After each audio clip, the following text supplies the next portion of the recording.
Hello बच्चों, स्वागत है हमारे यूट्यूब चैनल फिजिक्स विद के उत्तम में। और आज हम लोग 11th क्लास के फिजिक्स में नए चैप्टर स्टार्ट करने जा रहे हैं। चैप्टर का नाम है कणों के निकाय तथा घूर्णन गति, यानी इंग्लिश कहते हैं system of particles and rotational motion. एक नया चैप्टर है और इसका हम लोग पहला लेक्चर पढ़ने जा रहे हैं। और इस पहले लेक्चर में हम लोग विशेष तौर से द्रव्यमान केंद्र का इंट्रोडक्शन करेंगे। द्रव्यमान केंद्र ही इस चैप्टर में प्रमुख पार्ट है। उसके बाद दूसरा पार्ट है रोटेशनल मोशन का। तो पहले हम लोग द्रव्यमान केंद्र को कम से कम 2 या 3 वीडियो हम लोग उसको समझेंगे विद न्यूमेरिकल, और उसके बाद फिर हम लोग बात करेंगे रोटेशनल मोशन यानी घूर्णन गति के बारे में।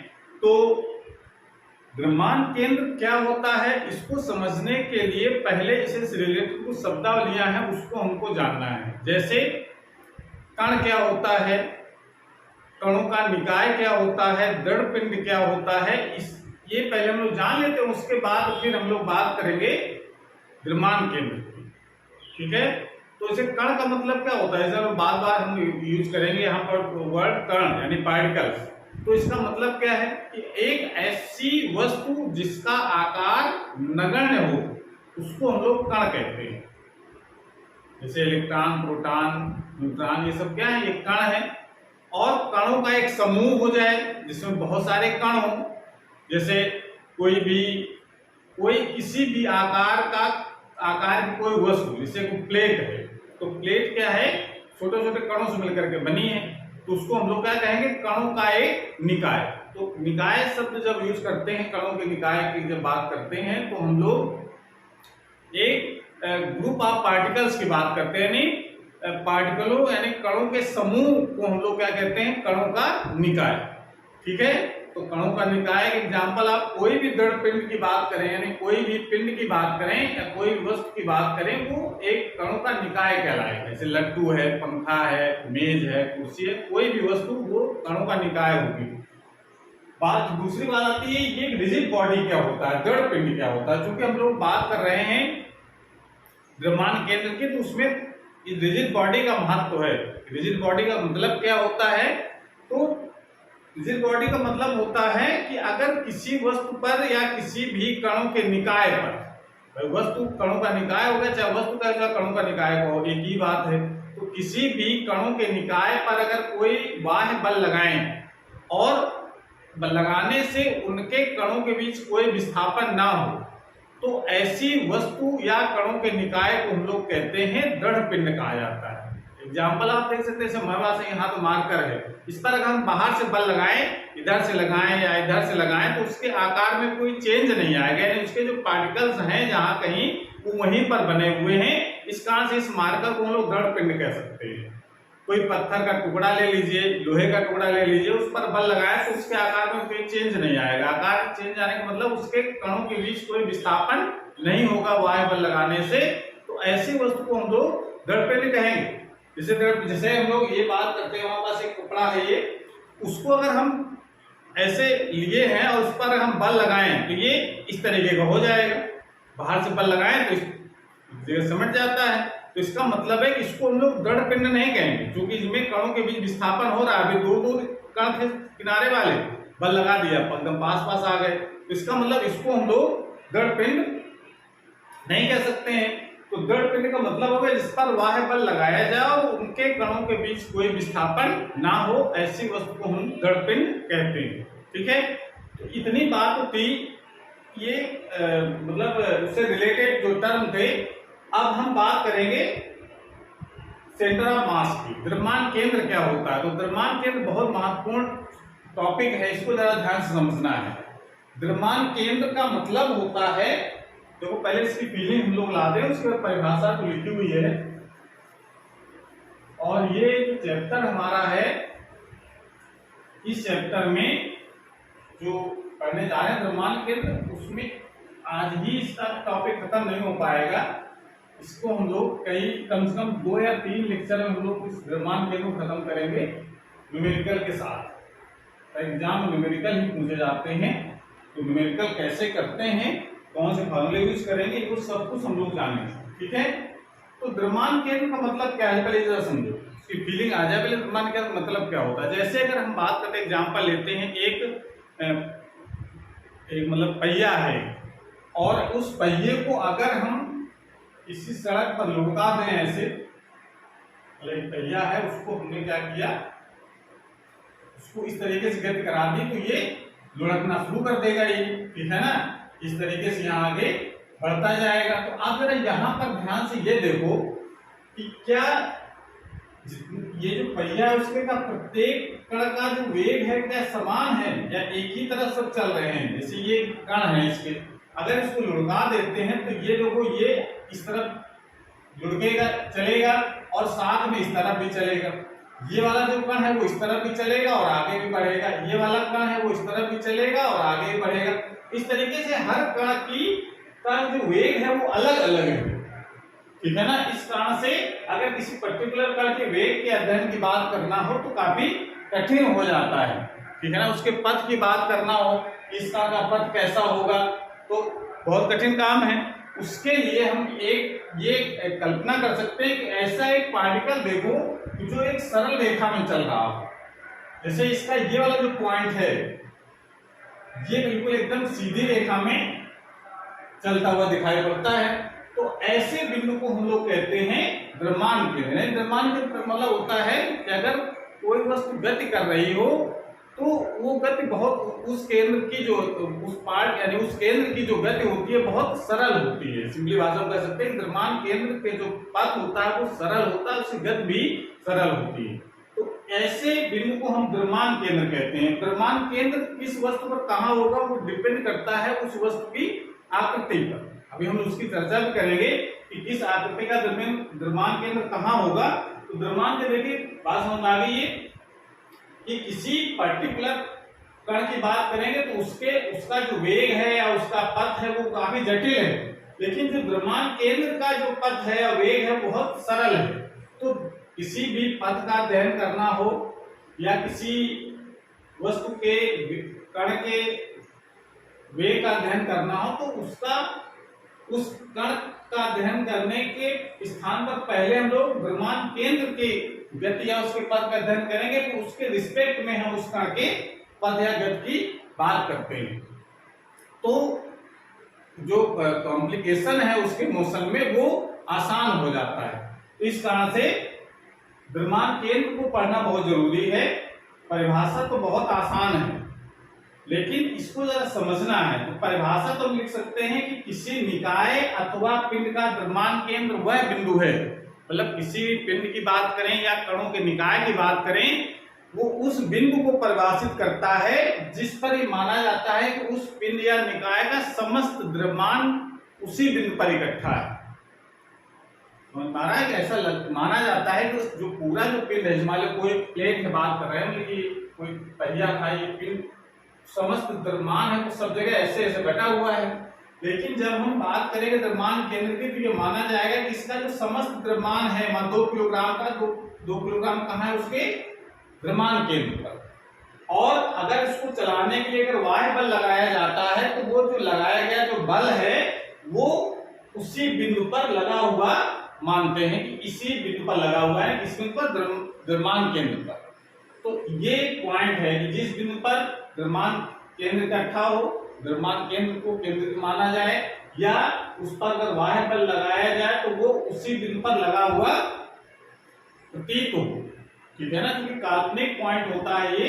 तो इस कारण से इस पॉइंट को हम लोग कहते हैं द्रव्यमान केंद्र। परिभाषा से भी लिख सकते हैं किसी निकाय अथवा पिंड का द्रव्यमान केंद्र वह बिंदु है जो निकाय अथवा पिंड के साथ इस प्रकार गति करता है जैसे निकाय अथवा पिंड का संपूर्ण द्रव्यमान उसी बिंदु पर केंद्रित हो तथा उसी बिंदु उस पर कार्य करने वाले सभी वाह्य बल उसी बिंदु पर कार्यरत हो। ये एक कल्पना है द्रव्यमान केंद्र की कि द्रव्यमान केंद्र हम किसको कहेंगे, ठीक है ना। जैसे और हम बात करते हैं अभी, जैसे संवेग हम लोग निकालते हैं, संवेग P बराबर होता है m/v, ये सूत्र हमको पता है, ठीक है ना। अब जैसे इस पिंड का हमको संवेग निकालना हो तो किस कण के वेग की बात करेंगे हम लोग, इस कण के वेग की बात करेंगे, इस कण के वेग की बात करेंगे, इस कण के वेग की बात करेंगे, इस कण के वेग यहाँ पर यूज किया जाएगा। राइट, ये पिंड तो चल रहा है इस तरफ, लेकिन लुढ़कता हुआ चल रहा है, घूमता हुआ चल रहा है, इस कारण से किस कण का वेग यहाँ पर यूज किया जाएगा इस पिंड का संवेग निकालने में। तो हम लोग यहाँ पर एक्चुअल में सिंपली यूज कर लेते हैं कि पिंड विवेग चल रहा है, तो विवेग से कौन चल रहा है, विवेग चल रहा है उसका द्रव्यमान केंद्र। तो इसका मेन जो सूत्र होता है P बराबर m इंटू वी, यानी centre of mass. Centre of मास का जो वेग होता है उसको हम लोग यूज करते हैं संवेग निकालने में। समझ आ रहा है? तो संवेग सूत्र जो हम लोग यूज कर रहे थे अभी तक, वो वेग यहाँ पर किसका वेग था, द्रव्यमान केंद्र का वेग था। जैसे बात कर रहे थे F बराबर ma, बल निकालना हो कितना वाय बल लग रहा है, तो जब त्वरण की बात करें हम लोग, द्रव्यमान तो हो गया उस पिंड का जिस पर वाय बल लगाया गया है, त्वरण किसका है, हर वेग हर कण का वेग अलग अलग, तो त्वरण भी वेग अलग अलग होगा। तो वेग जब त्वरण अलग अलग होगा तो किस कण के वेग की बात करेंगे, तो यहाँ पर किसकी बात कर रहे हैं हम लोग, द्रव्यमान केंद्र। तो द्रव्यमान केंद्र का कितना त्वरण है वो यहाँ पर सीएम यूज कर रहे हैं, सेंटर ऑफ मास के लिए यूज करते हैं।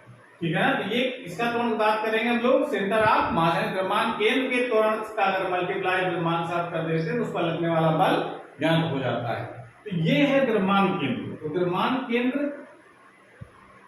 पहले से हम लोग यूज करते चले आ रहे हैं, लेकिन ये नहीं पता था कि द्रव्यमान केंद्र होता क्या है। द्रव्यमान केंद्र का मतलब बस आपको वहां बैठाना, द्रव्यमान केंद्र किसी भी निकाय वस्तु का वह केंद्र होता है जो उस पिंड या निकाय का इस प्रकार गति करता है कि जैसे उसका समस्त द्रव्यमान उसी बिंदु पर केंद्रित है और उस पर लगने वाला जो वाह्य बल है वो उसी बिंदु पर लग रहा है। ऐसे बिंदु को हम लोग द्रव्यमान केंद्र कहते हैं। दूसरी भाषा में इस प्रकार से लिख सकते हैं।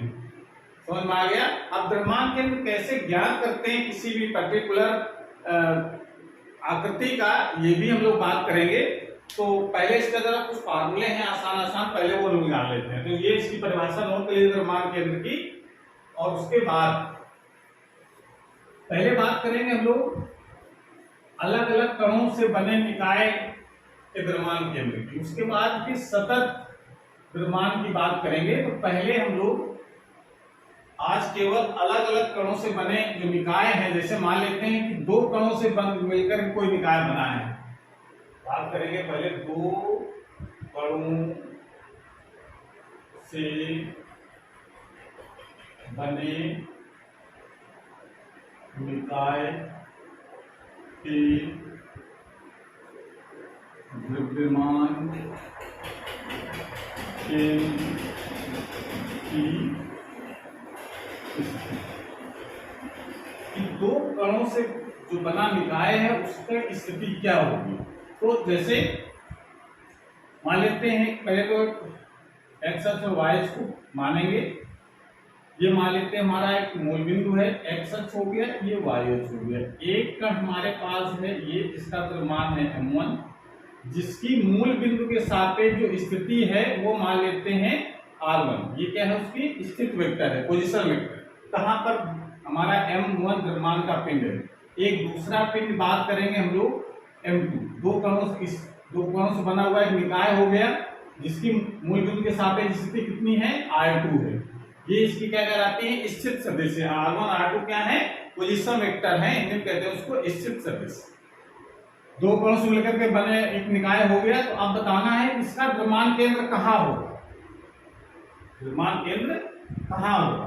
तो द्रव्यमान केंद्र मान लेते हैं यहां पर है सी बिंदु, ठीक है ना।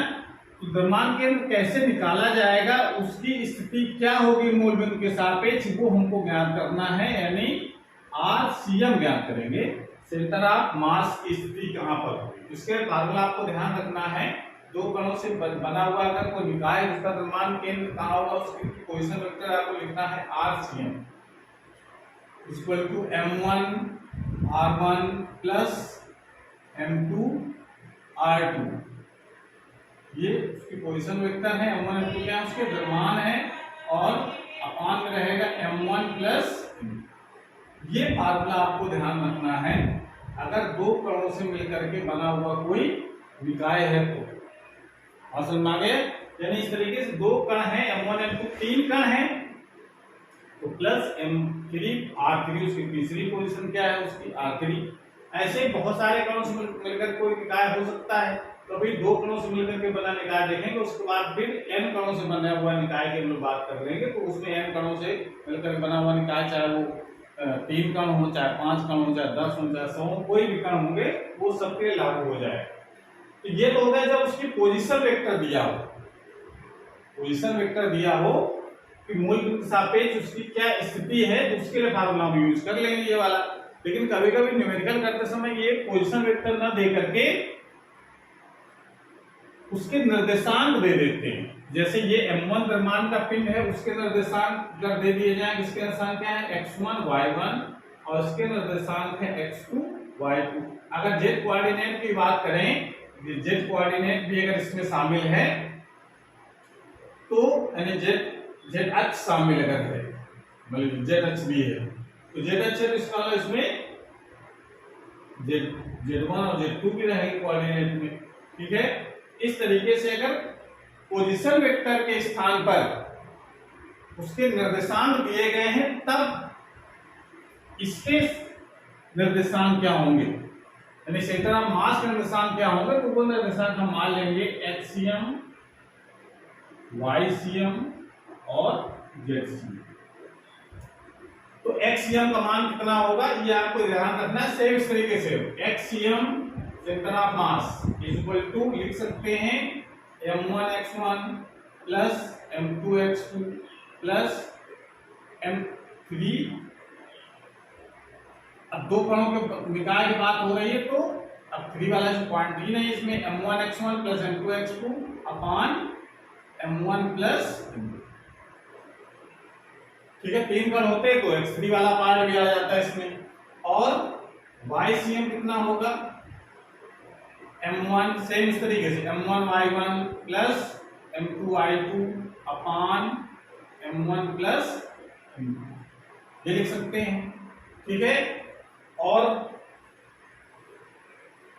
नोट कर लिया इसको। न्यूमेरिकल के लिए फार्मूला आपको बिल्कुल दिमाग में रखना है, न्यूमेरिकल बहुत इंपॉर्टेंट है इसके। और z वाला जो क्वाड्रेंट निकालना है तो ZCM इसको लिख सकते हैं M1 Z1 plus M2 Z2 अपान M1 प्लस, ये इसका फार्मूला। ये आप कब यूज करेंगे जब निर्देशांक दिए गए हो तब, और ये मान तब कब यूज करेंगे जब इसकी पोजीशन वेक्टर दिए गए हैं, ठीक है ना। तो इस तरीके से ये फार्मूला आपको ध्यान रखना है। न्यूमेरिकल करेंगे तो क्लियर होगा ये। उसके बाद अगर हम बात करेंगे, सुनो कर लो पहले, उसके बाद अगर हम मान लेते हैं कोई भी निकाय n कणों से मिलकर के बना है, ठीक है ना, ये बात क्लियर हो गई। अगर 2 कणों से मिलकर के बना है तो आपको सिंपली ये वाला फार्मूला यूज करना है। अगर 3 कण अगर इसी में होते तो M3 R3 हो जाता और अपान M1 plus M2 plus M3 भी हो जाता।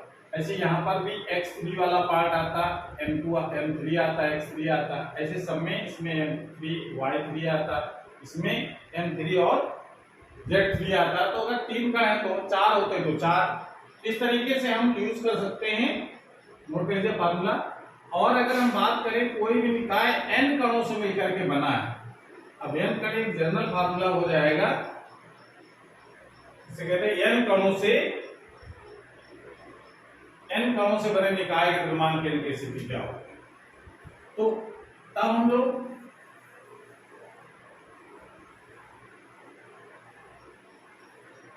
n कणों के लिए देखिए 2 कण तो है, अब n कण मान लेते हैं कोई भी निकाय हमारे पास इस तरीके से है जिसमें बहुत सारे कण हैं, M1 है, M2 है, M3 है, ठीक है ना, ऐसे करके Mn तक है कण। और इसकी इन सभी कणों की मूल बिंदु के सापेक्ष स्थिति, इस कण की मान लेते हैं स्थिति कितनी है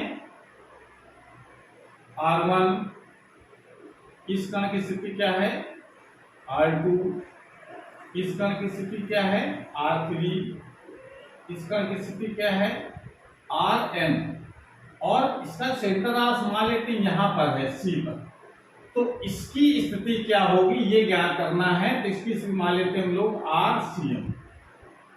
इसमें वेक्टर लगा सकते हैं, पोजीशन वेक्टर है ना, इसलिए यहाँ पर वेक्टर लगा करके लिखेंगे, ऐसे लिख सकते हैं। तो इसको अगर हमको इस पोजीशन वेक्टर लिखना हो किसका, सेंटर ऑफ मास, ठीक है ना। तो बस इसमें आपको करना क्या है, जोड़ते चले जाना उसी क्रम में, M1 R1 plus M2 R2 फिर लगा देंगे, कोई वेक्टर को रिप्रेजेंट करता है, and so on MN RN vector upon M1 plus M2 plus M3, ऐसे के जोड़ते चले जाएंगे और लास्ट में क्या जोड़ देंगे, MN। कर सकते हैं ऐसे। अगर हम इसको थोड़ा सा और अगर देखें तो उसको हम इस प्रकार से भी लिख सकते हैं, इतना बड़ा फार्मूला लिखने के बजाय इसको थोड़ा सा सिंप्लीफाई किया जा सकता है। उसको लिख सकते हैं सिग्मा MI RI, और यहाँ पर I की वैल्यू कहां से कहां तक ले जाएंगे हम लोग, 1 से लेकर के n तक। सिग्मा मतलब जोड़, सभी का जोड़। अब I जगह 1 2 3 4 रखते चले जाएंगे तो सबको जोड़ता चला जाएगा n तक, अपॉन सिग्मा MI, और I की वैल्यू है 1 से लेकर के n। ये हमने इसको ऐड कर दिया, सफिक्स में I है। अगर इस सभी कणों को जोड़ देते हैं n कणों को, तो संपूर्ण मान लेते कोई निकाय n कणों से लेकर के बना है, तो सब कणों को जोड़ देंगे तो उस निकाय का द्रव्यमान आ जाए कितना है। इसका मतलब इसकी जगह हम लोग लिख सकते हैं RCM इक्वल टू लिखा जा सकता है सिग्मा MI RI, और I की वैल्यू रिप्रेजेंट कर सकते हैं हम लोग यहाँ पर I इक्वल टू 1 से n तक, और इसका मतलब हो जाएगा सिग्मा MI का मतलब हो जाएगा एक कणों का द्रव्यमान, और वो हम लोग सिंपली लिख सकते हैं अपॉन m, यानी total sigma I equal to 1 से लेकर के n तक जब ऐड करेंगे तो क्या जाएगा, उस कण का संपूर्ण द्रव्यमान कितना है, उसकी जगह हम लोग क्या लिख सकते हैं, m। तो इस फार्मूले को हम लोग इस प्रकार से लिखा जा सकता है RCM equal to 1 upon m, I equal to 1 से n तक ऐड करेंगे, और यहाँ पर लिखा जाएगा M1 MI RI। इस तरीके इस फार्मूले को लिखा जा सकता है अगर n कणों से मिलकर के। अब n की जगह 2 कण है तो 2 कणों को जोड़ेंगे, 3 कण 3 कणों को जोड़ेंगे, 4 है 4 कणों को, जितने कण है उस तरीके से इसको जोड़ सकते हैं। तो ये तो हो गया कि अगर अलग अलग कण है उसका द्रव्यमान केंद्र कैसे निकाला जाए, ठीक है ना। तो इस फार्मूले को जरा याद रखेंगे, मेन फार्मूला आपको याद रखना है ये वाला। अगर कहीं इसके निर्देशांक की बात करेंगे तो निर्देशांक आपको फिर अलग अलग ज्ञात करने हैं, x कोऑर्डिनेट अलग ज्ञात करना है, y कोऑर्डिनेट अलग ज्ञात करना है, z कोऑर्डिनेट अलग ज्ञात करना है। तो उसकी जगह हम लोग M1 x1 plus M2 x3 plus M3 x3 ऐसे करके जोड़ते चले जाएंगे, जहां जितने पार्टिकल हैं सबको जोड़ना है। ऐसे और YCM निकालेंगे, ZCM निकालेंगे, ठीक है ना। इस तरीके से ये फार्मूला हम यूज करेंगे इसकी पोजीशन वेक्टर ज्ञात करने में। इसका पोजीशन वेक्टर सेंटर ऑफ मास, ठीक है। तो ये तो हो गया फार्मूला। अब जरा हम अगर कभी कभी एग्जाम में इस तरीके से लिया जाता है, निश्चित आकृति दी गई हो और कहा जाए इसका द्रव्यमान केंद्र कहाँ होगा, तो वो आपको याद रखना है, ठीक है ना। और क्षण का द्रव्यमान केंद्र मिडिल पॉइंट पर होता है और उसका डेरिवेशन एग्जाम पूछा जाता है, तो वो डेरिवेशन हम लोग अगले वाले क्लास में करेंगे। आज हम लोग समझ लेते हैं कि अगर निश्चित आकृति के अगर द्रव्यमान केंद्र है, निश्चित आकृति का कोई पिंड है, उसका द्रव्यमान केंद्र कहाँ पर होगा, उसको जरा कुछ पॉइंट हम आपको डिस्कस करते हैं।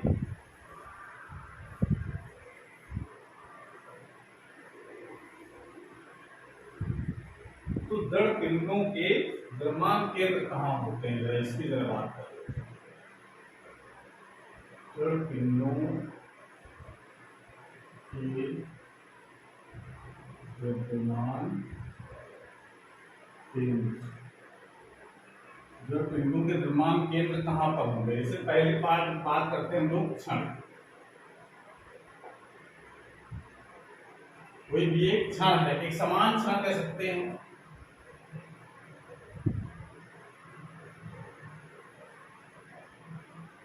क्षण है कोई रॉड है, क्षण है कोई रॉड।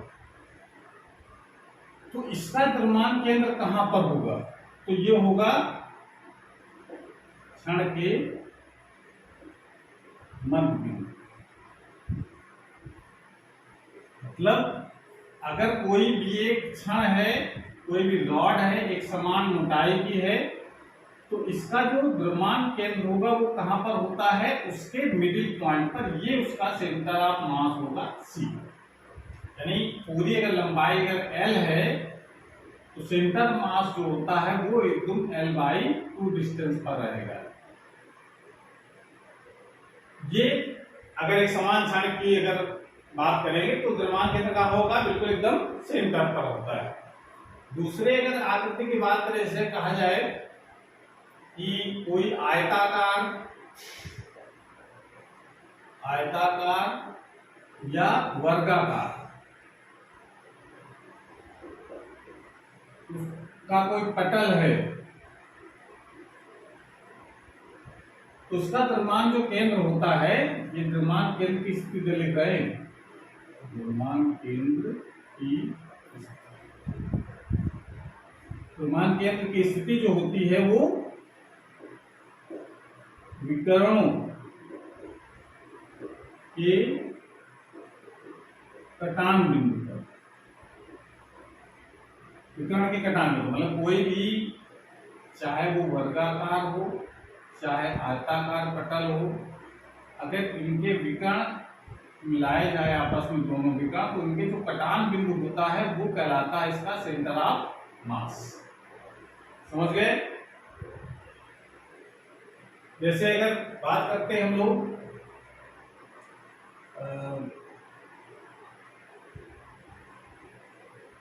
त्रिभुजाकार पटल, त्रिभुजाकार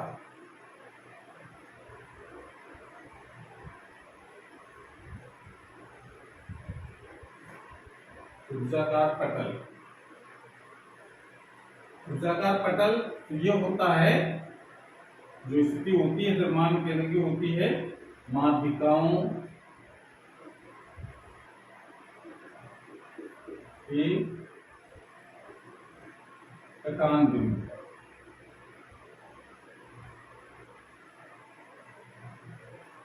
माध्यिकाओं के कटान बिंदु पर अगर चित्र के माध्यम से अगर समझे तो मतलब अगर कोई त्रिभुजाकार पटल है ये, अब कहा इसका सेंटर आप मास बताओ कहां पर होगा, तो क्या करेंगे हम लोग, इस प्रत्येक शीर्ष सामने वाली भुजा, मतलब ये सामने वाले भुजा के मिडिल पॉइंट को हम सामने वाले शीर्ष से मिलाएंगे। इसका यहां से मिला दिया, इसका मिडिल पॉइंट सामने वाले शीर्ष से मिलाया, इसका यहां पर मिलाया। ये मिडिल पॉइंट है भुजाओं के, उनको अगर सामने वाले शीर्ष से मिला देते ये माध्यिका कहलाएगी। तो इसका जो माध्यिकाओं का जो कटान बिंदु होता है वो सेंटर ऑफ मास कहलाता है। इस प्रकार त्रिभुजाकार पटल के लिए बात कर सकते हैं हम लोग, ठीक है? इसको तो याद रखना है आपको। उसके बाद और आकृतियां हैं, जैसे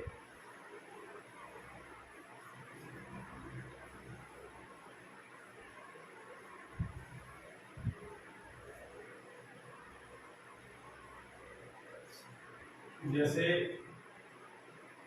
4 नंबर का, जैसे कोई वृत्त है, वृत्त क्या कर सकते हैं आप, कहिए वलय या रिंग, रिंग है या वृत्ताकार कोई पटल है, कोई भी आकृति का हो सकता है। मतलब वो एक छल्ला ले लो आप, चाहे इस तरीके का, चाहे कोई पटल हो वृत्ताकार, इसका जो सेंटर ऑफ मास होता है वो बिल्कुल इसके केंद्र पर होता है।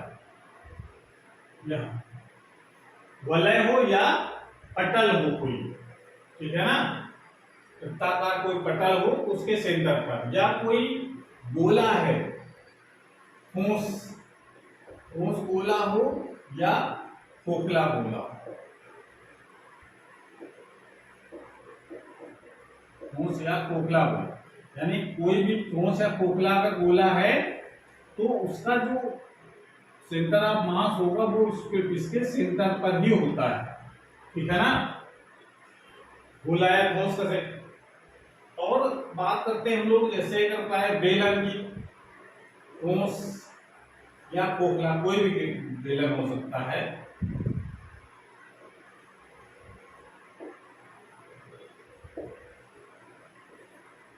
बेलन, तो बेलन अगर कहीं पर है तो बेलन का जो अक्ष होता है,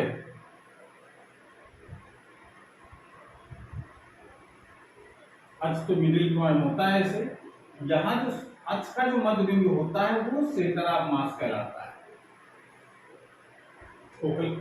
ठीक है ना। कोई चाहे ठोस बेलन हो चाहे खोखला बेलन हो, ठीक है ना। और जैसे शंख के आकार की बात करें,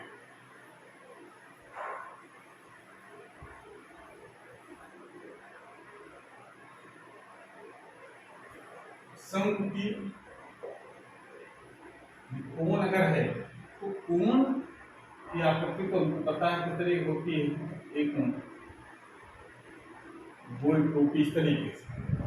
इसका जो सेंटर ऑफ मास होता है शंख का, वो उसके आधार से, आधार वाला जो वृत्ताकार वाला जो पार्ट होता है उससे इस हाइट का h/4 इतनी हाइट, यहां पर सेंटर ऑफ मास होता है आधार से। अगर इसकी त्रिज्या कोई भी हो सकती है त्रिज्या इसकी, लेकिन ऊंचाई इतनी होगी उस पर डिपेंड करेगा, ऊंचाई का 1/4 आधार से। और अगर शीर्ष से उसकी बात करेंगे तो कितनी हो जाएगा 3h/4।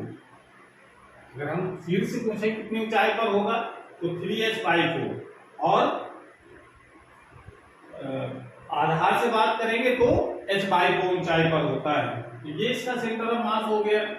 और इसे बात करते हैं अर्धवलय, अर्ध वृत्ताकार वलय। अर्धवृत्ताकार वलय, देखिए अगर पूरा अगर है वृत्ताकार वलय हो चाहे पटल हो, उसका तो सेंटर पर होता है, लेकिन पटल और वलय अगर अर्धवृत्ताकार हैं तो फिर दोनों की पोजीशन अलग अलग होती है, ये पॉइंट आपको ध्यान रखना है। अर्धवृत्ताकार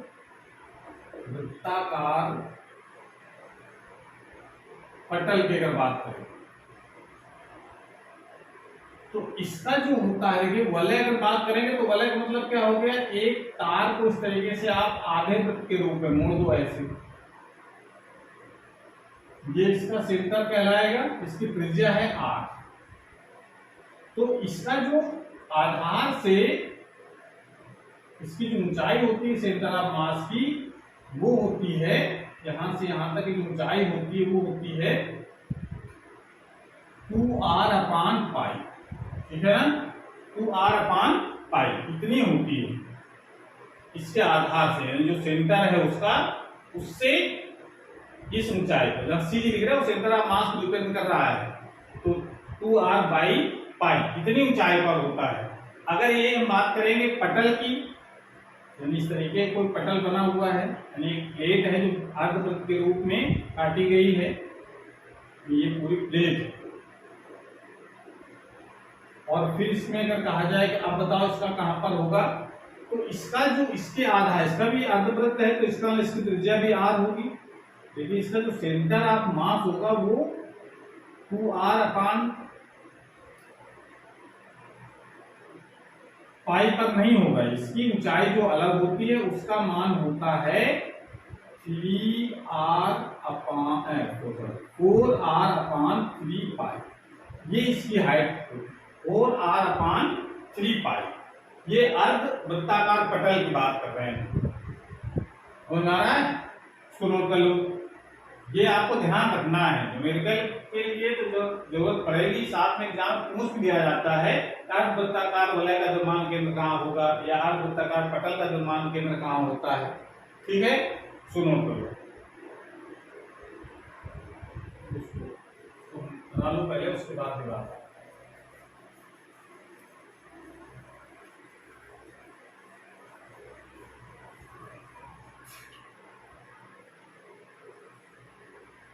ठोस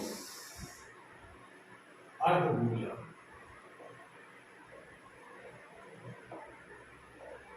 सॉलिड स्फीयर है लेकिन कैसा है, हाफ। अब ठोस एक गोला है, आप ठोस गेंद है उसको बीच से काट दो तो किस आकृति की दिखेगी, ऐसे, ठीक है ना। ये पूरा जो ठोस पार्ट है, तो इसका जो त्रिज्या होगी वो तो यहां से हम लोग मेजर कर लेंगे कितनी है, r। इससे ऊपर की तरफ यहाँ पर जो हिस्सा होगा इस जगह, वहां पर होगा, इसकी हाइट होती है 3r/8। इसके डेरिवेशन हमारे सिलेबस में नहीं है, ये आपको कोई पॉइंट आपको ध्यान रखना है, इधर से कितनी ऊंचाई पर सेंटर ऑफ मास की पोजीशन होती है, 3r/8। ये ठोस गोले, ठोस अगर अर्ध गोला है तो उसका, अगर पूरा गोला है तो उसके सेंटर पर होता है, ठीक है ना। वलय है, जैसे पूरे का वलय है तो सेंटर पर होगा, लेकिन अगर अर्ध वलय की बात करेंगे तो 2r/π। ऐसे करके आपको ध्यान रखना है उसकी पोजीशन सेंटर ऑफ मास की कहां पर होती है, ठीक है ना। ये तो हो गए आपको कुछ याद रखने वाली बातें। अगर न्यूमेरिकल कैसे करते हैं जरा इसको समझा जाए। न्यूमेरिकल भी हम लोग कई तरीके के समझेंगे। तो सबसे पहले बात करेंगे बहुत सिंपल वाले क्वेश्चन। जैसे पहला क्वेश्चन है हमारे पास, दो कण हैं, m1 इसका द्रव्यमान है 1 किलोग्राम और m2 इसका द्रव्यमान है 2 किलोग्राम और इनके बीच की दूरी है 2 मीटर। तो आप इसको प्रश्न ये है कि इसका सेंटर ऑफ मास ज्ञात कीजिए। दो कणों से बना हुआ एक निकाय है जिनके द्रव्यमान दे रखे हैं m1 और m2 के, और के बीच की दूरी दी गई है। तो पूछ रहा है इसका सेंटर ऑफ मास कहां पर होगा। अगर दोनों द्रव्यमान सेम अगर होते तब तो इसको बीच में हो जाता, लेकिन अगर दोनों द्रव्यमान अलग अलग हैं तो सेंटर ऑफ मास कहीं बड़े वाले द्रव्यमान की तरफ शिफ्ट रहता है। तो इस तरफ से यहाँ पर सेंटर ऑफ मास है, तो इस सेंटर ऑफ मास की पोजीशन क्या होगी ये ज्ञात करना है। उसके लिए क्या करते हैं हम लोग, जब इस टाइप क्वेश्चन हो तो किसी एक द्रव्यमान को हम मूल बिंदु पर स्थित मान लेंगे और तब उसकी पोजीशन ज्ञात करेंगे, सेंटर ऑफ मास कहां पर होगा। तो उसके लिए हम लोग क्या करें, ये मान लेते हैं YH और ये है मान लेते हैं XH।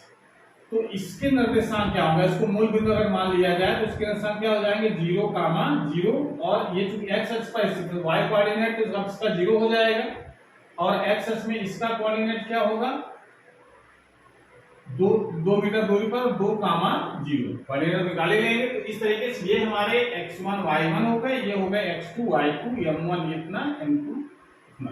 तो इसका xm कितना हो जाएगा, x कोऑर्डिनेट से m1 x1 plus m2 x2 upon m1 plus, ये फार्मूला लगा देंगे, xm इक्वल टू m1 का मान है 1, x2 कितना है m1 x1 कितना है भाई, ये x1 और ये y1, और ये हो जाएगा x2 और ये y2 काम करेगा। तो m1 1 x1 0 plus m2 2 x2 कितना है 2 बटे m1 1 और m2 हो जाएगा, जुड़ जाएगा, कितना हो गया 4 बटे 3 ये हो जाएगा। और y वाला पार्ट हम निकाल सकते हैं, YCM कितना आएगा 0 आएगा भाई, इसमें y1 भी 0 और y2 भी 0, तो YCM कितना आ जाएगा 0। तो इसका मतलब इसका जो कोऑर्डिनेट आएंगे इसके वो क्या आ जाएंगे 4 बटे 3 कामा 0। ये इसके आंसर इसका आ जाएगा, द्रव्यमान केंद्र क्या हो जाएगा 4 बटे 3 कामा 0। ये इसके द्रव्यमान केंद्र की स्थिति आएगी, सेंटर ऑफ मास। ऐसे क्वेश्चन बहुत सिंपल हो गए, इस तरीके से आप कर सकते हैं क्वेश्चन, ठीक है ना, तो नोट कर लीजिए। उसके बाद जैसे अगला क्वेश्चन थोड़ा सा हम लोग अलग हट करके चलते हैं। जैसे कभी कभी ये दे देता है कि कोई भी कण है और उसके निर्देशांक के स्थान पर उसकी पोजीशन वेक्टर दिए होते हैं। जैसे कोई दो ही कण की बात करें तो दो कणों से मिलकर के कोई निकाय बना हुआ है जिसका द्रव्यमान है m1 बराबर है, मान लेते हैं 2 किलोग्राम, और m2 बराबर है 1 किलोग्राम। ठीक है ना। और इसके जो पोजीशन वेक्टर दिए गए हैं एक्स अक्ष और वाई अक्ष, इसका जो पोजीशन वेक्टर है वो मान लेते हैं r1 है और इसका पोजीशन वेक्टर है r2। और कहा जाए आप बताओ ये निकाय जो बना हुआ है इसका द्रव्यमान केंद्र कहां पर होगा, ये ध्यान करना है, यानी आरसीएम बताना है पोजीशन वेक्टर से कितना होगा। तो पोजीशन वेक्टर का फॉर्मूला लगा देते हैं। r1 r2 की वैल्यू इसमें दी गई होगी, दूसरा क्वेश्चन है ये। r1 की वैल्यू किस तरीके से दी गई, पोजीशन वेक्टर है कितना 2i cap plus vj cap, और r2 वेक्टर है, r2 वेक्टर हमारे पास है 3i cap minus 4j cap, ये दे रखा है। तो आरसीएम कितना होगा, आरसीएम कितना होगा, इसके लिए हम लोग इस तरीके से सूत्र आप लिख सकते हैं m1 r1 plus m2 r2 अपान m1 प्लस ये हो जाएगा। आरसीएम इक्वल टू, आरसीएम कितना है m1 की वैल्यू कितनी है, m1 है 2 किलोग्राम, r1 कितना है, r1 है 2i cap plus 3j cap plus m2 कितना है 1 किलोग्राम, और r2 कितना है 3i cap minus 4j cap. अगर ऐसा दे रखा है तो आप इस तरीके से फार्मूला लगाइए। निर्देशांक अगर दिए होते तो हम x1 और x2 वाला फार्मूला लगाते, बस आपको ये ध्यान रखना है 2 प्लस 1 कितना हो जाएगा, इसका मल्टीप्लाई कर देंगे तो 4i cap plus 6j cap plus 3i cap minus 4j cap upon 3, जो हो जाएगा 4 3 7i cap plus 2j cap upon 3, ये इसकी पोजीशन वेक्टर आ जाएगा। क्लियर हो गया। इसे 7i कैप और प्लस 2j कैप अपान 3, इस तरीके से पोजीशन वेक्टर निकाल सकते हैं। तो दो कणों से बना हुआ कोई निकाय है तो ऐसे कर सकते हैं, चाहे निर्देशांक दिए हो चाहे पोजीशन वेक्टर दिया हो। ठीक है। अगर अगला क्वेश्चन है, अगर मान लेते हैं कोई त्रिभुज के आकार की कोई आकृति है, उसके कोनों पर अगर कोई रखे हुए हैं, जैसे तीसरा क्वेश्चन है, त्रिभुज के आकार की कोई आकृति है ऐसे, और इस कोनों पर रखे हैं 1 किलोग्राम 2 किलोग्राम और 3 किलोग्राम, और इसकी जो भुजा है वो A है, यानी ये भुजा A है, AAB है, AAB है। कहा जाए आप बताओ इसका सेंटर ऑफ मास कहां पर होगा, सेंटर ऑफ मास ही ज्ञात करना है इसमें। तो क्या करें हम लोग,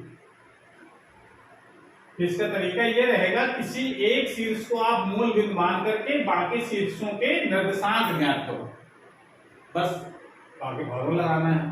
तो किसी एक बिंदु, इसको हमने मूल बिंदु मान लिया, तो एक्स अक्ष और वाई ड्रा कर लीजिए पहले, ऐसे एक्स अक्ष और वाई अक्ष पे इसके निर्देशांक तो कंफर्म हो गया 0, 0 हो गए, मूल बिंदु मान लिया हमने इसको। ठीक है ना, ये मूल बिंदु हो गया। वो इसके निर्देशांक कितने हो जाएंगे, इसकी भुजा है A, तो इसके निर्देशांक क्या हो जाएंगे A, 0। अब इसके निर्देशांक निकालने हैं, तो इसके निर्देशांक निकालने के लिए पहले यहाँ से एक लंब ड्रा कर लो। अब चूंकि समबाहु त्रिभुज है तो ये कोण कितना होगा 60 अंश, ये A है तो इस तरफ इसका घटा कितना होगा A cos 60, A cos 60 का मतलब cos 60 होता है हाफ, तो A/2 कितना आ जाएगा, यहाँ से यहाँ तक A/2, वैसे भी आधा समबाहु त्रिभुज का लंबवर्धक है ये, तो आधा हो ही जाएगा। और इधर वाले की इधर का आ जाएगा A sin cos 60, A sin 60, तो sin 60 कितना हो जाएगी, भुजा कितनी हो जाएगी A sin 60 के बाद √3/2, ये भुजा कितनी आ जाएगी, तो इसके निर्देशांक क्या हो जाएंगे A/2 गामा A √3/2, ये इसके निर्देशांक हो जाएंगे। इसका मतलब ये काम कर रहा है x1 y1 का, ये काम करेगा x2 y2 का और ये काम करेगा x3 y2।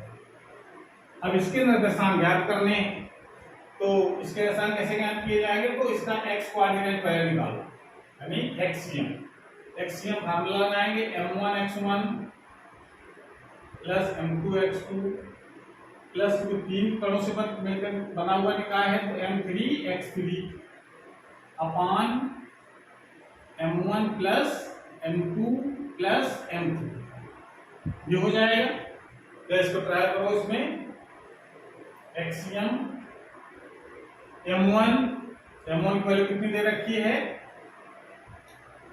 m1 है 1, x1 है 0 प्लस m2 है 2, x2 है a प्लस m3 हमारा है 3 और x3 है a by upon 1 plus 2 plus 3, कितना हो जाएगा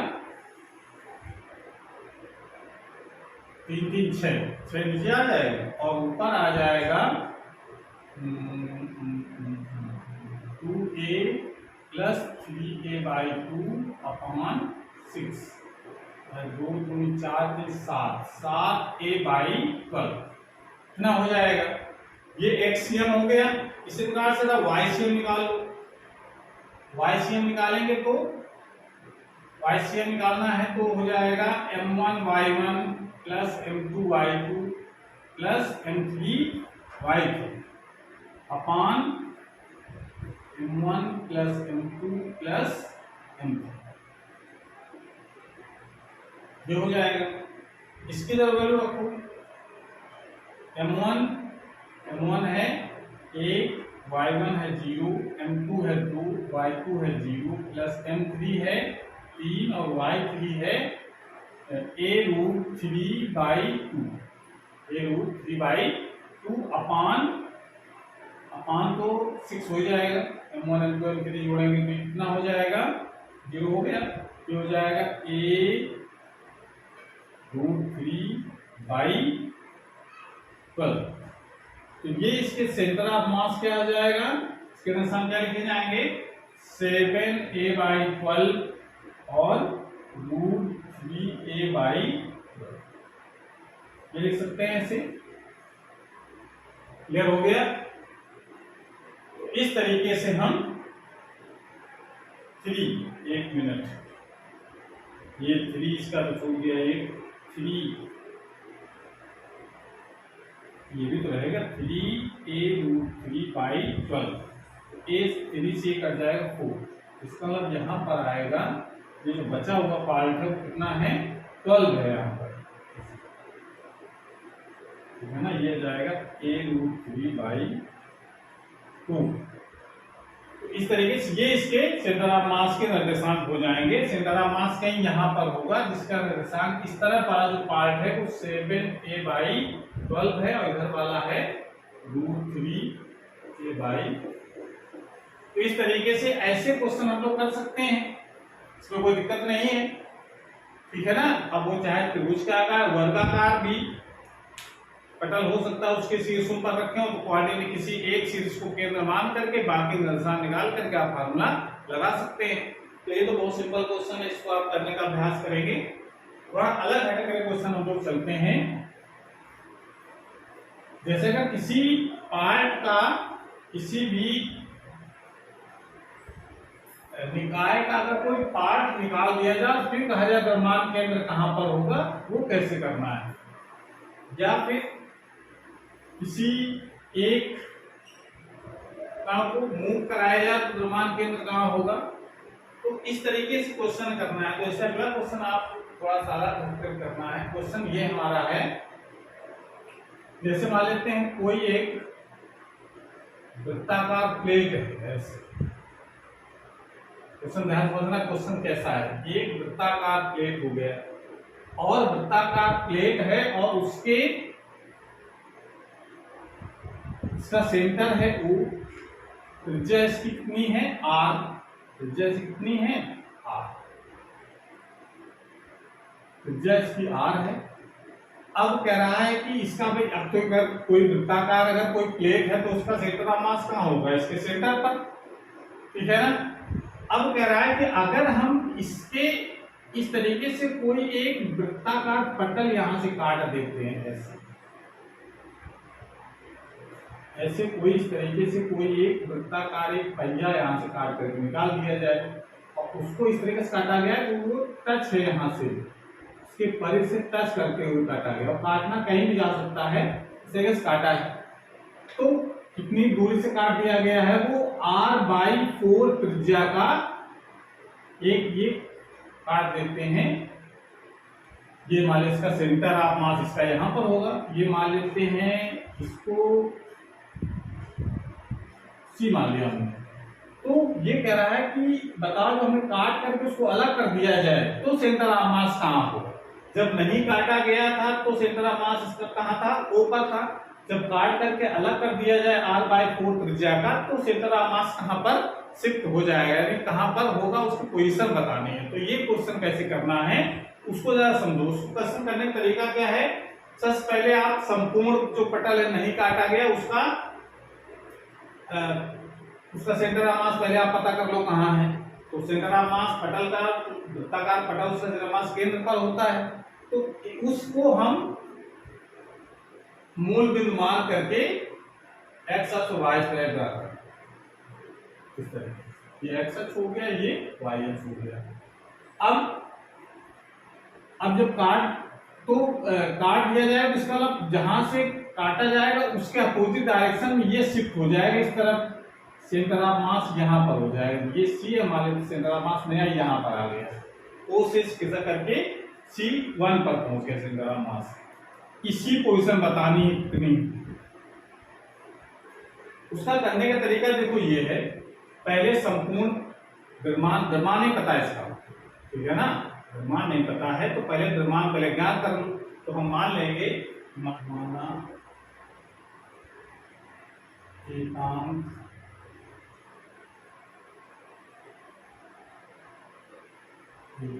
क्षेत्रफल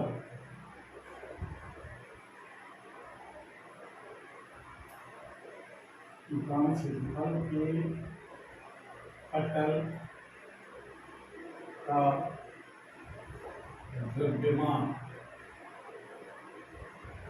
द्रव्यमान बराबर मान लेते हैं सिग्मा।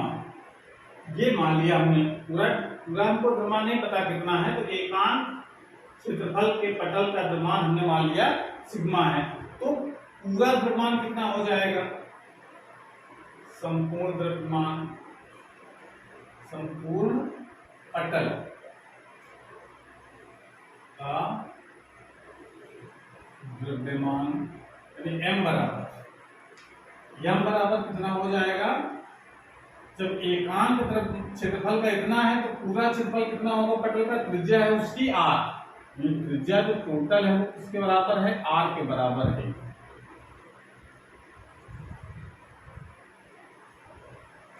तो m बराबर क्या हो जाएगा, एकांक का इतना है तो संपूर्ण कितना हो जाएगा, पाई r स्क्वायर, पूरा क्षेत्रफल हो गया, एकांक क्षेत्रफल का द्रव्यमान है इतना, तो इसका कितना हो जाएगा सिग्मा को मल्टीप्लाई कर देंगे इसमें, तो ये संपूर्ण पटल का द्रव्यमान आ गया।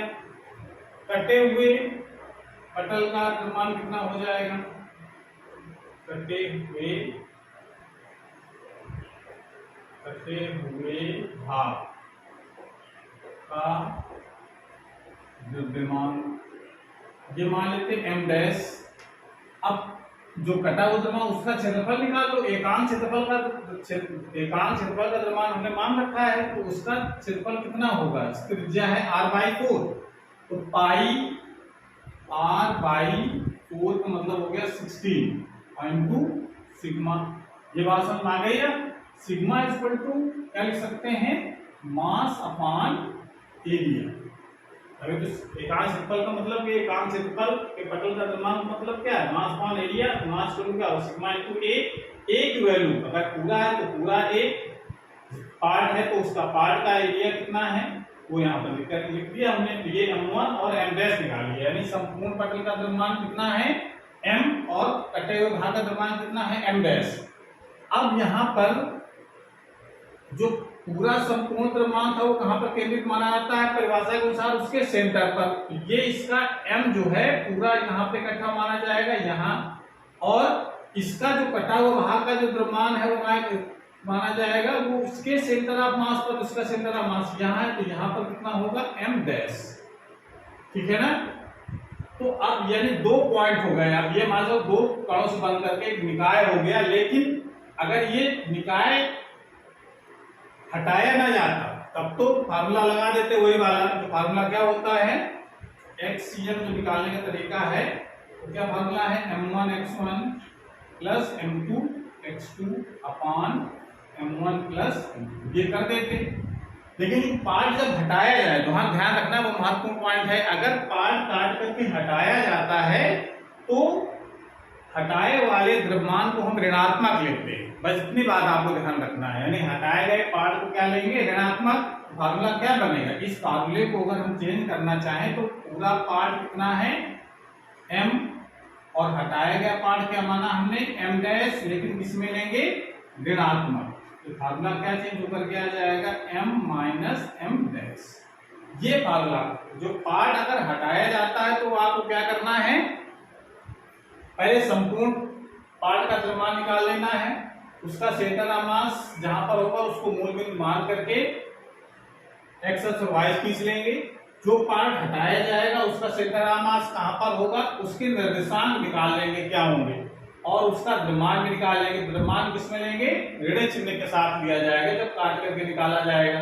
तो इसके उसका सेंटर ऑफ मास के निर्देशांक क्या होंगे, अगर इसको मूल बिंदु मान लिया तो इसके निर्देशांक क्या लिखे जाएंगे 0, और इसके निर्देशांक क्या लिखे जाएंगे, इसके निर्देशांक ये डिस्टेंस यहां से इतनी है r/4, तो इधर से कितनी आएगी, टोटल r है तो ये बचेगा 3r/4।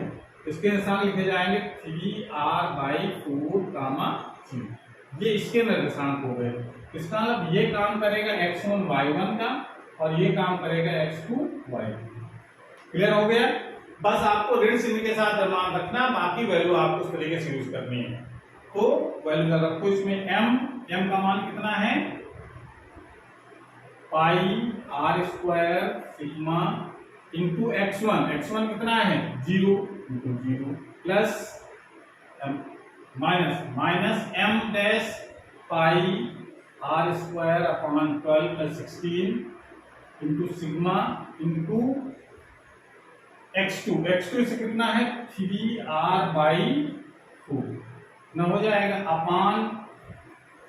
अपान हो जाएगा अपान 4 पाई r square sigma minus 4 upon pi r square by 16 into sigma न हो जाएगा। इसको जरा सॉल्व करो, ये तो पार्ट 0 हो गया, माइनस बचेगा और यहां पर बचेगा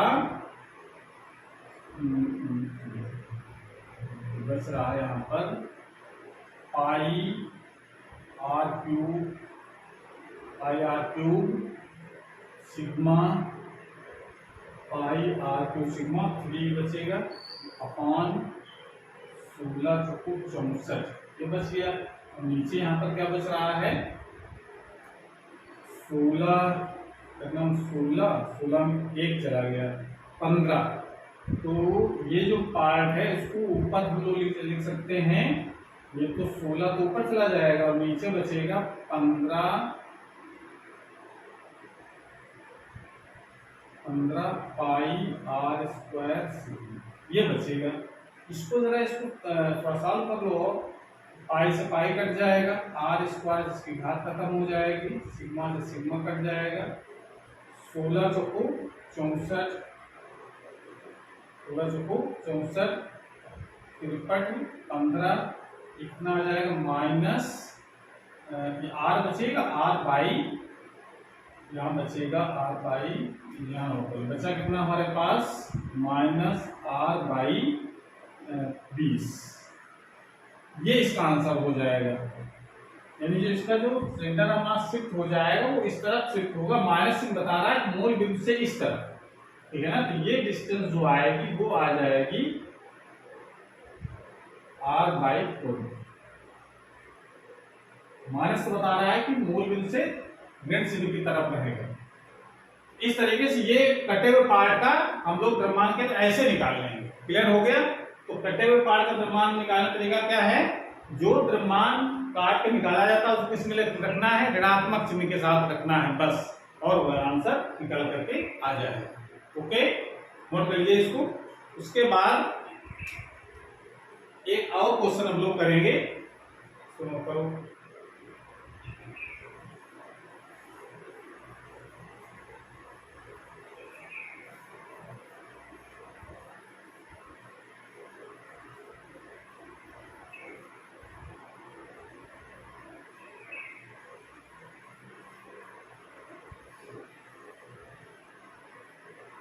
क्वेश्चन अगला हमारा है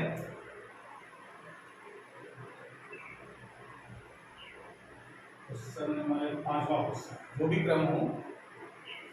अगर कोई दो कणों से मिलकर के कोई निकाय हमारे पास है, एक कण ये है, एक कण ये, ठीक, ये 2 किलोग्राम का है और ये है 6 किलोग्राम, और इनके बीच की डिस्टेंस नहीं पता है, ठीक है ना। और ये कह रहा है कि अगर हम इस यानी 6 किलोग्राम वाले पिंड को अगर हम 2 मीटर इधर खिसका देते हैं, तो समझना, पहले क्वेश्चन नोट कर लेते हैं पहले इसको, उसके बाद फिर क्वेश्चन किया जाएगा, ठीक है। उस तरीके का है कि 2 किलोग्राम और 6 किलोग्राम के 2 पिंड हैं जो कुछ दूरी पर रखे हैं, दूरी नहीं पता है, ठीक है ना, कुछ दूरी पर स्थित हैं। 6 किलोग्राम पिंड को 2 मीटर दाएं और खिसकाया जाए, मतलब इसको खिसका करके यहां कर दिया जाए, सपोज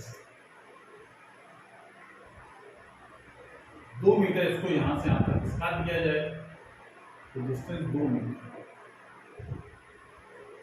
तो 2 किलोग्राम के पिंड को कितना खिसकाया जाए कि द्रव्यमान केंद्र की स्थिति में कोई परिवर्तन ना हो, यानी द्रव्यमान केंद्र की स्थिति भी नहीं पता कहां पर हो। 6 किलोग्राम 2 किलोग्राम के पिंड को दूरी पर रखे हैं, तो द्रव्यमान केंद्र कहीं पर होगा, मान लेते हैं यहाँ है, ठीक है। जब इसको यहाँ इधर खिसकाया जाएगा तो ये द्रव्यमान केंद्र भी इधर शिफ्ट हो जाएगा, सेंटर ऑफ मास है वो इस तरफ शिफ्ट होगा।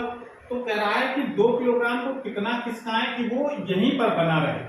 जब इसको इधर खिसकाया तो द्रव्यमान इधर आ गया, तो अब जब हम इसको इधर खिसकाएंगे तो इसको खिसका के इधर ले जाएगा, तो पोजीशन वहीं पर बनी रहेगी। मतलब इसको खिसकाया, क्वेश्चन क्या समझना, 2 पिंड हैं, 2 किलोग्राम 6 किलोग्राम के 6 किलोग्राम वाले पिंड खिसका करके यहाँ कर दिया, 2 मीटर खिसका दिया, तो सेंटर ऑफ मास भी खिसक करके यहाँ पहुंच जाएगा। जब अब कह रहा है कि 2 किलोग्राम कितना खिसकाएं कि वो सेंटर ऑफ मास फिर वहीं पर आ जाए, यानी कोई चेंज ना होने पाए, इतना खिसकाना है। तो कितना खिसकाया जाए 2 किलोग्राम वाले को कि वो फिर यहीं पर आ जाए। तो इसका मतलब है कि जब इसको इधर खिसकाओगे तो ये आएगा। तो ये तो हम ये समझ लीजिए कि सोच करके कर दिया, हमने इधर खिसकाया तो इधर आ जाएगा। तो अभी क्वेश्चन कैसे करेंगे उसमें अपने आप पता चलेगा कि इधर खिसकाना है किधर खिसकाना है, ठीक है ना। तो कैसे करना है उसको जरा, इसको बेसिक को पहले समझ लो। तो उसके लिए देखिए, सेंटर ऑफ मास निकालना हो तो उसका फार्मूला हमको पता है कि एक्ससीएम, जो फार्मूला होता है एक्ससीएम, या चलो एक्ससीएम इक्वल टू फार्मूला हम लोग लिख सकते हैं m1x1 प्लस m2x2, ये लिख दिया अपान m1 प्लस m2। ये तो सेंटर ऑफ मास की पोजीशन ज्ञात करने के लिए, उसकी पोजीशन में कितना चेंज हुआ वो कैसे ज्ञात करेंगे। तो ज्ञात कैसे करेंगे, उसको करेंगे हम लोग अवकलन करने पर। इसका जरा अवकलन कर दो पहले, डिफरेंशिएट कर,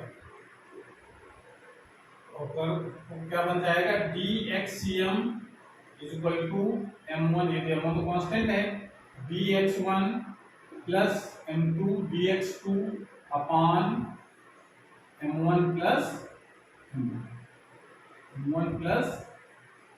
ये हो जाएगा। ये जो फार्मूला बना है बहुत इंपॉर्टेंट फार्मूला, जब इस तरीके क्वेश्चन करना हो तो ये फार्मूला आपको यूज करना है।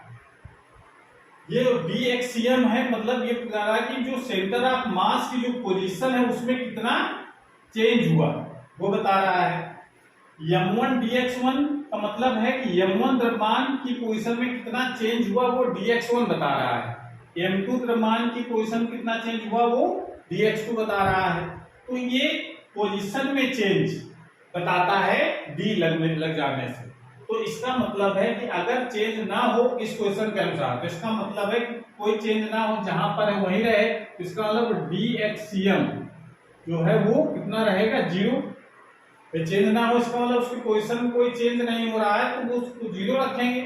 तो 0 रखेंगे तो क्या क्या बन जाएगा, 0 इक्वल टू वैल्यू लगाओ उसमें, m1 कितना है 2 किलोग्राम, dx2 कितना चेंज करना है इसमें वो हमको ज्ञात करना है, dx1 प्लस m2 6 किलोग्राम, और कितना चेंज हुआ है इसकी पोजीशन में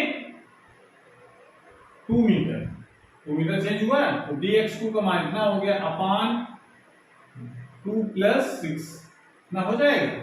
तो इसको क्या ले सकते हैं, dx1 प्लस 12 इक्वल टू 0, या dx2 बराबर कितना हो जाएगा -6, यानी -6 ये इतने मीटर आपको शिफ्ट करना पड़ेगा।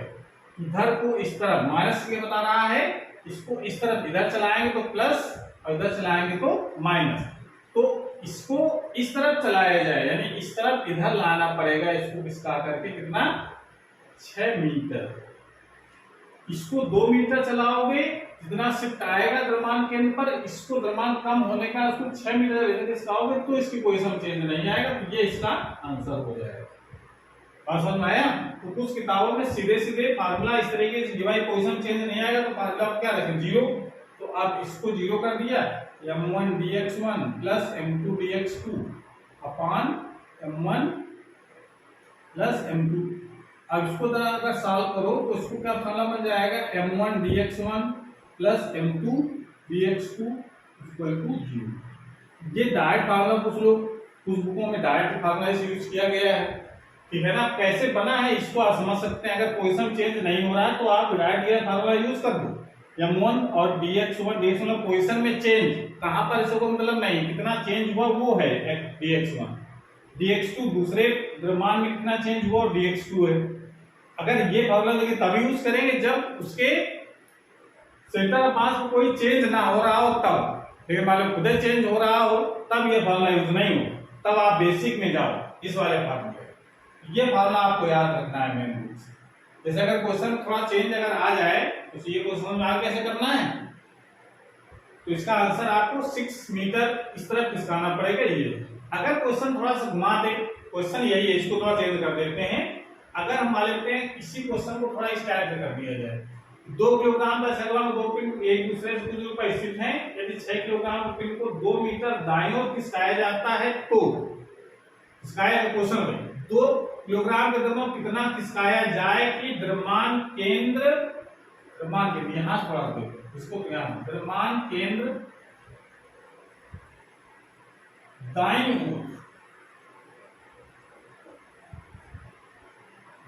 ओर 3 मीटर खिसक जाए। ये क्वेश्चन इतना है। क्वेश्चन आपको ये इस तरीके से क्वेश्चन को थोड़ा चेंज कर दिया हमने। अब फार्मूला जो डायरेक्ट वाला था कि m1 dx1 plus m2 dx2 बराबर 0 कर दो तो आंसर आ जाएगा, तब इसमें नहीं आएगा, तो इसलिए आपको बेसिक फार्मूले में जाना है। तो dxcm इक्वल टू फार्मूला में हमने लिखा था m1 dx1 plus m2 dx2 plus upon m1 plus ये फार्मूला जो मेन फार्मूला है उस पर आ। अब कह रहा है कि क्वेश्चन समझ गए, 6 किलोग्राम को दाहिनी ओर इस तरफ खिसका रहे हैं तो प्लस में लेंगे और इस तरफ खिसका रहे हैं तो माइनस में लेंगे, ये ध्यान रखना है। इधर तरफ खिसका रहे हैं तो प्लस लेंगे, दाहिनी ओर खिसका 2 मीटर, तो पोजीशन में चेंज। देखो सेंटर ऑफ मास पोजीशन नहीं पता है ना, उसके इसकी दूरी पता है, ठीक है ना। तो कैसे ज्ञात करना है पोजीशन इसकी, तो आप कह रहा है कि द्रव्यमान केंद्र दाईं ओर 3 मीटर खिसक जाए, यानी दाहिनी ये द्रव्यमान केंद्र आप इसको इधर खिसकाएं 2 मीटर, इसको कितना खिसकाएं कि वो दाहिनी ओर द्रव्यमान केंद्र खिसक जाए, तो कितना खिसकाएं अब ये निकालना पड़ेगा, तो पता चल जाए किस ओर खिसकाना है, इसको कितना खिसकाए ये कह रहा है। तो वैल्यू रखो जरा, उसकी पोजीशन में चेंज, द्रव्यमान के पोजीशन में चेंज कितना हो रहा है 3 मीटर, 3 मीटर ये हो गया। m1 2 किलोग्राम dx1 ये तुमको ज्ञात करना है, 2 किलोग्राम द्रव्यमान कितना खिसकाया है तो ये ज्ञात करना है, प्लस m2 का मान है 6 और dx2 ये दे रखा है, दाहिनी ओर कितना खिसकाना है 2 मीटर, 2 मीटर तो प्लस में लिया जाएगा 2 बटे 2 प्लस 6 कितना हो गया, ये हो जाएगा 6 2 8 8 त्रिका 24 बराबर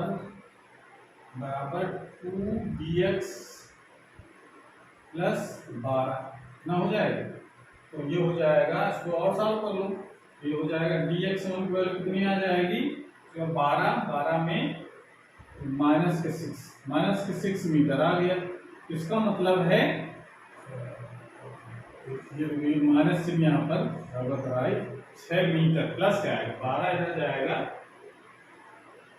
तो 12 बचेंगे प्लस 6 यानी 6 मीटर इसको इधर खिसकाना पड़ेगा, प्लस का मतलब है इसको यहाँ से यहाँ ले आओ 6 मीटर खिसका करके और इसको 2 मीटर ऐसा, तब ये चेंज आएगा, वो आ जाएगा 3 मीटर का द्रव्यमान केंद्र यहाँ पर पहुंच जाएगा सीधे से।